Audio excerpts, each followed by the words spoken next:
टोंक जिले के देवली क्षेत्र में बिजली करंट से गंभीर रूप से घायल हुए युवक धनराज बेरवा के बेहतर इलाज और आर्थिक सहायता की मांग को लेकर बेरवा समाज ने जिला कलेक्टर को ज्ञापन सौंपा है। बता दें कि समाज ने पीड़ित के इलाज का पूरा खर्च सरकार द्वारा उठाने, आर्थिक मुआवजा देने और दोषियों के खिलाफ कार्रवाई की मांग की है।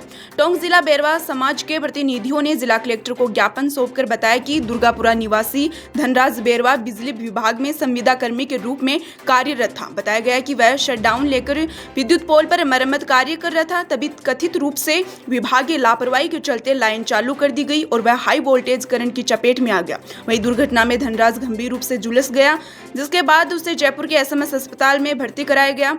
समाज के अनुसार उसकी हालत अभी भी गंभीर बनी हुई है। इलाज के दौरान उसके दोनों हाथ काटने पड़े, जबकि एक पैर की स्थिति भी नाजुक बताई जा रही है। इसी के साथ ज्ञापन में कहा गया है कि पीड़ित परिवार की आर्थिक स्थिति बेहद कमजोर है और इस हादसे से परिवार पर संकट का पहाड़ टूट पड़ा है।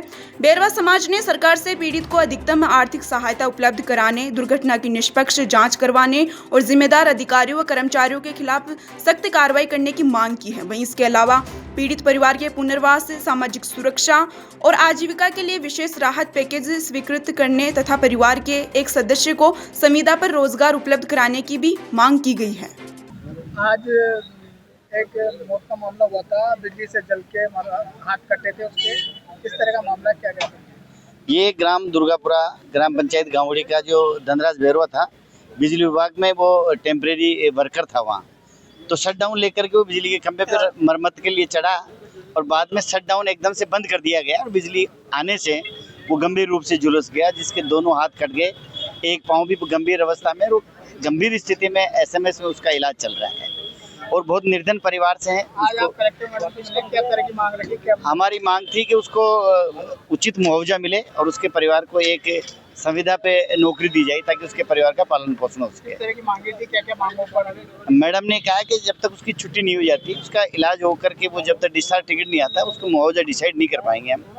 बाकी मैं कोशिश कर रही हूँ संविदा पे जो उसके हमारे उसके परिवार से एक संविदा पे नौकरी, उसको मुआवजा दिया जाए और उसके इलाज की उचित व्यवस्था हो और आगे से ऐसी दुर्घटना न हो, बिजली कर्मचारियों को पाबंद किया जाए।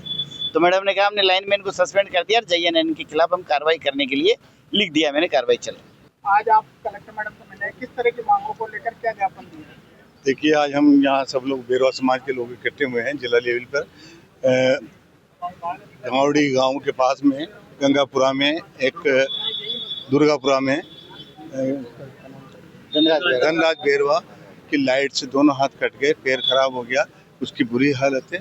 हम 2 तारीख की घटना है और आज तक हम इसके लिए वहाँ देवली में भी धरना प्रदर्शन हुआ और जो दिया उन्होंने भी कहा था कि हम सुचारू व्यवस्था करेंगे और मुआवजा भी दिलाएंगे, इलाज कराएंगे। आज हम सब लोग को कितने दिन तक हो गए, कोई उनको सुविधा नहीं मिल पाई, इसलिए हम टोंक जिले पर बेरवा समाज के लोग इकट्ठे होकर कलेक्टर मैडम को मुख्यमंत्री के नाम ज्ञापन देने आए हैं कि उसका उचित इलाज हो सके, इलाज की व्यवस्था उसकी हो सके। मैं जहाँ तक समझता हूँ दोनों हाथ कट गए, पैर भी वो हो गया, तो उसकी बड़ी दुर्दशा हो रही है, उसका इलाज होना चाहिए। और उसके परिवार में आपको कमाने वाला मैं समझता हूँ उचित अच्छा लड़का नहीं है जो उससे परिवार को चला सके। उसको कोई संविदा पर रखा जाए एक आदमी को और उचित मुआवजा उसको दिया जाए।